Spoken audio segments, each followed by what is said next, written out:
What happened with me with this film? So I accepted the film and I was really excited to take this, and I loved the idea, and I was reading it, and I gotten probably 2 weeks into my preparation for the film, and my father was diagnosed with cancer. And I was like, first it stunned me, and then it was the magical work of the universe. I could not believe that this was the film I was working on, and I was, forced to face, my father's mortality. So it was rough for about a week, and I got it together, and I decided that we would use the process of the character who was suffering a loss, and I would share my preparation with my father. And so we just started talking about love, time, and death. And it was some of the most open and powerful conversations that we'd ever had. And they gave him 6 weeks. And he lived for 4 months.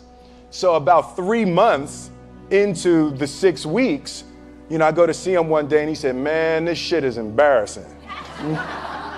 And I said, "What, Dad?" He said, "Man, you tell everybody you're gonna be dead in 6 weeks. 3 months later, you still hanging around." Miss that, Dad. Yeah, I know, right?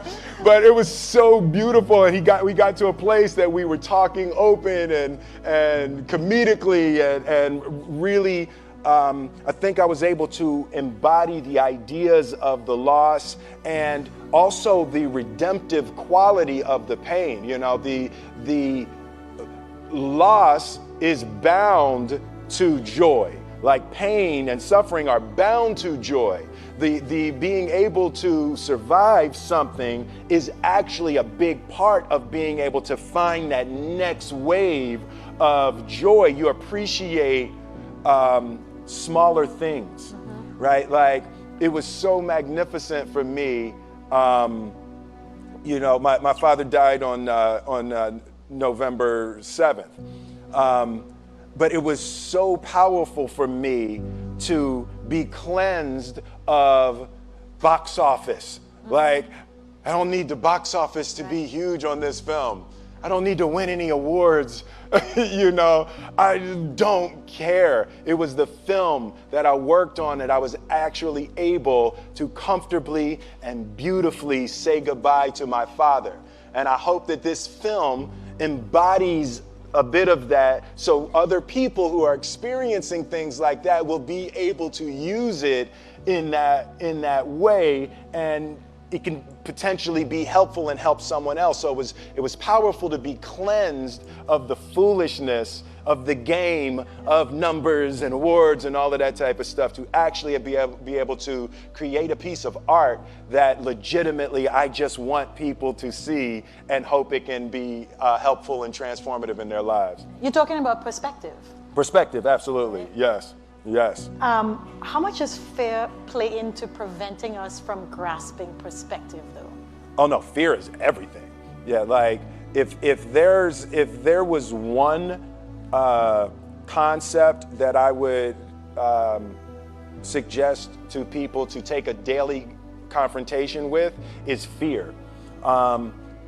The problem with fear is that it lies, right? So fear tells you, hey, if you say that to that girl, she's gonna know she has you, and she'll never really be attracted to you if she knows how much you attracted to her.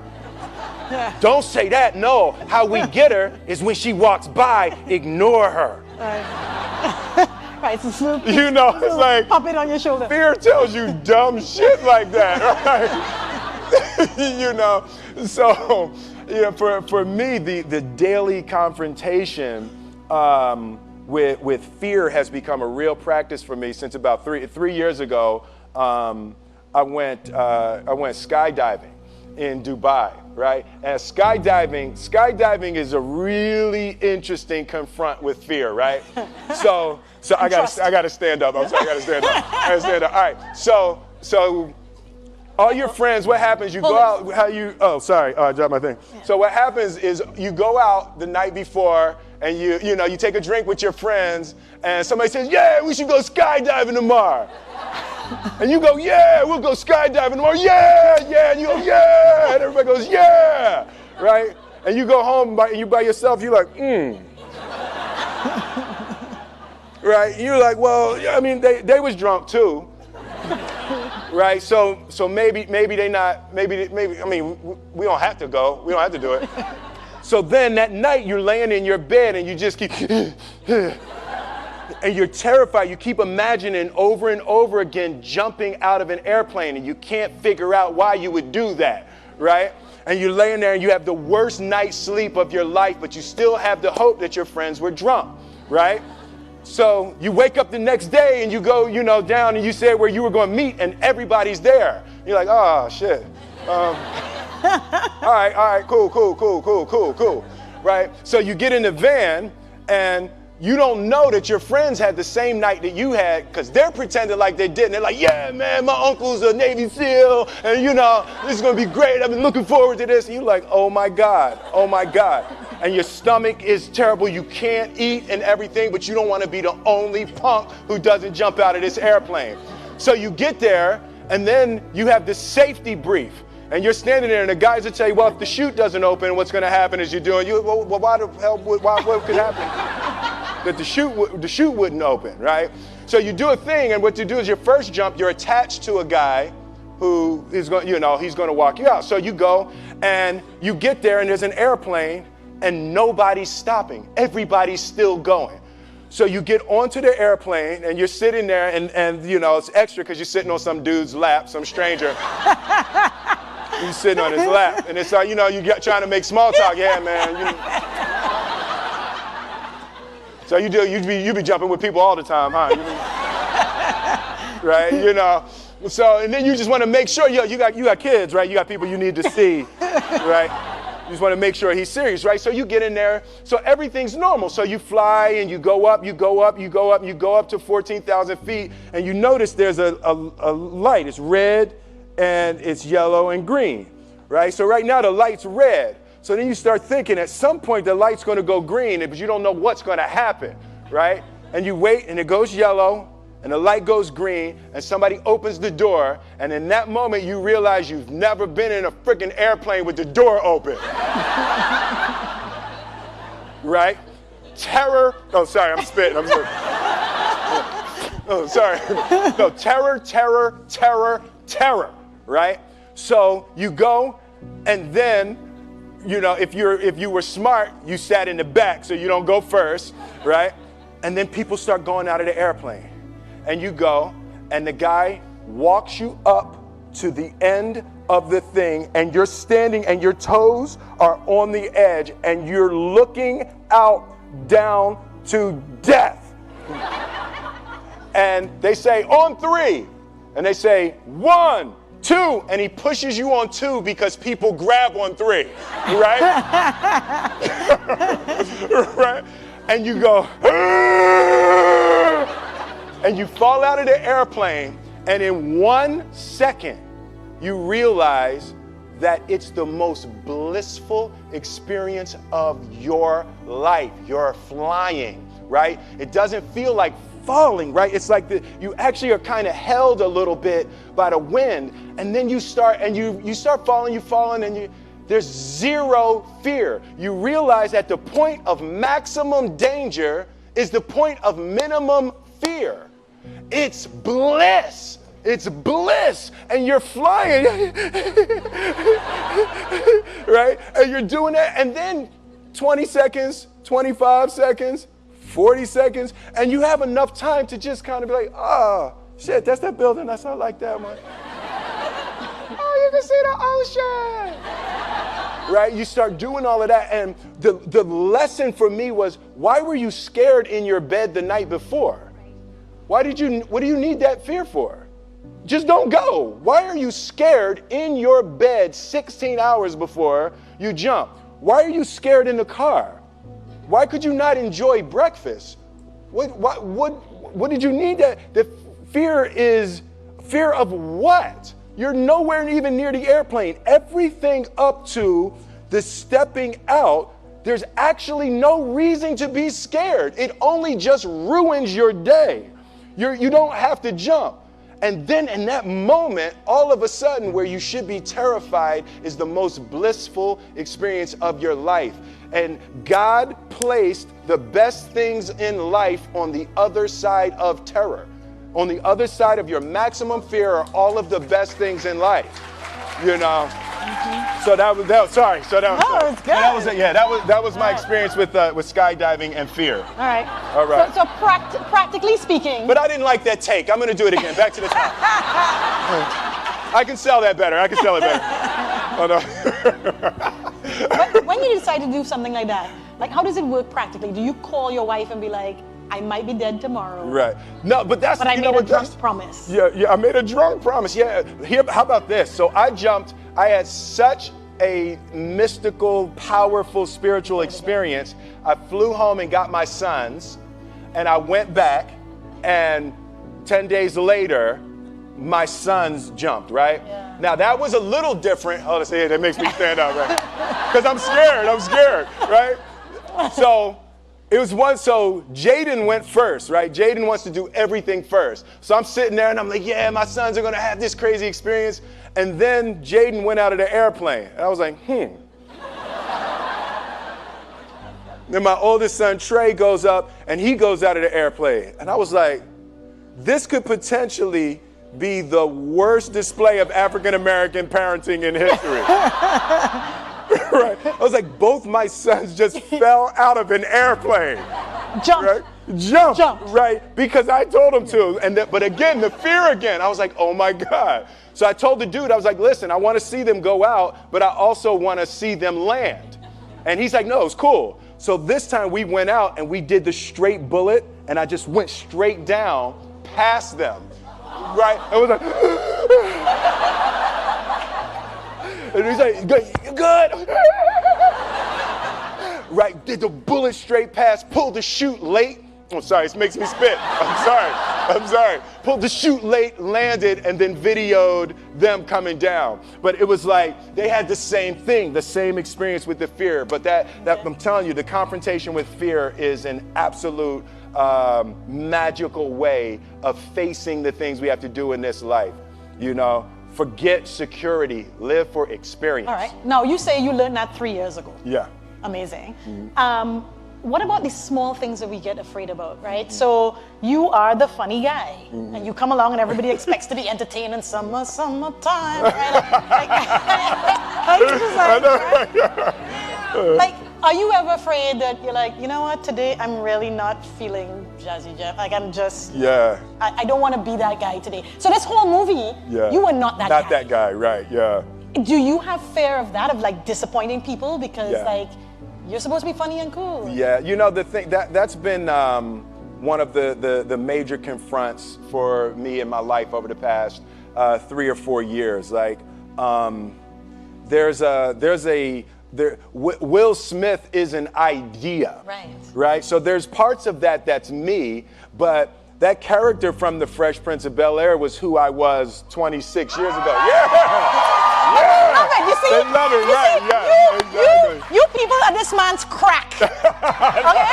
He's talking about evolving, like moving on, and you're like, Fresh Prince! That's what we want to hear about! You know, so but that's the thing, to be able to boldly be able to move and grow and create and hope that the things that I'm able to deliver at this point. I was 20 doing the Fresh Prince, so I'm 48 now. So it's a really different time in my life. Yeah, that got less of a cheer.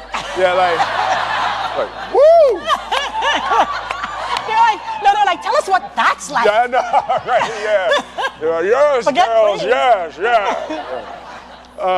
But yeah, do you have a fear of being completely who you are? Because it may disappoint some people who just want to see that 28-year-old. Yeah. No, I definitely have difficulty with that. There's a certain when you've created things that are so iconic, it becomes healing for people. Nostalgia is healing. To the Fresh Prince theme is healing to hear that, and it just harkens back to a time and a feeling and an energy, that is a beautiful way to help relieve some little touch of suffering, So when people see me or the Fresh Prince, and even during that time, the movies that I made while I was making the Fresh Prince, so it was the Fresh Prince during the winter, and then the summers were Bad Boys, Independence Day, Men in Black, So it was like it really captured a time. So it's very difficult. I wouldn't have it any other way. I love being able to make people smile and cheer, over that. But I also am going to boldly go to new creation. Even something like the decision. I had the 2 screenplays in front of me for the Independence Day 2 and for Suicide Squad. So I had to choose between the 2 of those. And even the choice of going to Suicide Squad, nothing about the qualities of the movies, but the choice of trying to go forward versus clinging and clawing backwards, So I do want to aggressively go forward and do new things and create and hopefully be able to stumble upon a new heyday. Mm-hmm. Amazing. Now you have an incredible cast. Oh God, yes. In this movie. How does that happen too? Like, how do so many big stars decide, this? And then how does that work between you all? It's the ideas, the screenplay. Alan Loeb, the screenwriter, he just wrote a brilliant screenplay. Everyone related to the ideas of love, time, and death as powerful tools to try to put your life back on track. So everyone related to the journey. But it's, I mean, look at that group. That's like ridiculous. That's like a superhero movie. Yeah. So did your father get to see any of it? No, he came to set once, but he didn't get to see the film. And y'all were close? Yeah, we were very close. Yeah. My father. When I put my life together and I look at my father, my mother, and grandmother were the most influential people in my life. And in my mind, when I draw it, I always draw a triangle. And my father was the base. And my mother was the left side, and my grandmother was the right side. And I always put discipline as the bottom. My father, hard work, discipline, endurance was really the foundation of creating my life. And my mother was education, and my grandmother was love. So, the combination of that discipline, education, and love was a... You know what? I'm really grateful for you sharing with us that part of you and also the struggle with his death, because the other thing is that we live in a time where people show these curated sides of them. Because I think of the same fear. Yeah. Right? You just want to be this piece. Absolutely. Not all the rest of it, but you struggle. Nobody wants to hear all of that, It's Facebook. Come on, let's have fun. No. So dude, it's a bummer your dad's gone. Nobody here speaks like that, right? You're like, oh, come on, brother. It's a bummer your father's gone. No, but, for me, laughing is the elixir, and that was another thing that my father taught me. He was joking all the way up to the end. Like laughing, you have to be able to laugh at everything. And for me, the beautiful part is that's my natural color on the spectrum. I naturally go to comedy, and when I'm looking at something, I'm always trying to find why that's funny. And, it's been really, really helpful in this experience and even just this point in my life. Remember to laugh, and spend time with people that make you laugh. Like that is hugely important. Laugh and connect. Yes, absolutely. Those are good messages. Yeah. I love this idea, it's a guy trying to put his life back together, and he just gets furious and rants and writes letters to love, time, and death. and then love, time, and death respond. So it's a really that beautiful Christmas flavor was just a little touch outside of reality. So you get to deal with real subjects and real topics and real loss, but because it touches just that New York Christmas just a little bit outside of the, how excruciating it would be if you dealt with it, straight, hard, rated R loss, So I just love going into that realm of the mystical, to be able to take a good look at real human issues. Mm-hmm. So you talk about real. Mm-hmm. I felt it was the most real I had seen you be. Really? Yeah, like I felt there was no filter there. Yeah. And I wondered, for somebody who could choose to do anything, was there something special that drove you to this? Yeah, when I first read it, when I first read it, every once in a while you read a screenplay, and the most important thing in a movie, I guess the two most important things that I look for is, one is the universally relatable concept, right? So just at its core, when you first say it, when you say one line about it, can you connect to people? And one of the best ones I've ever had, like something with like I Am Legend, the last man on earth. Yeah. Security, you keep an eye on this section right here.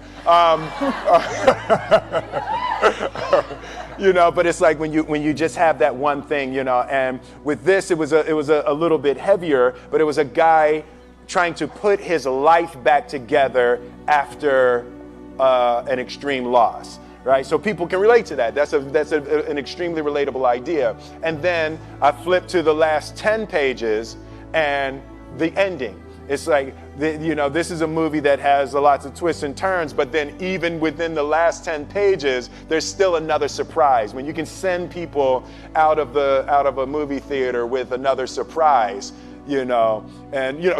historically, there's been times I've sent people out of the movie theater, and the surprise in the last 10 minutes is that the movie wasn't good, right?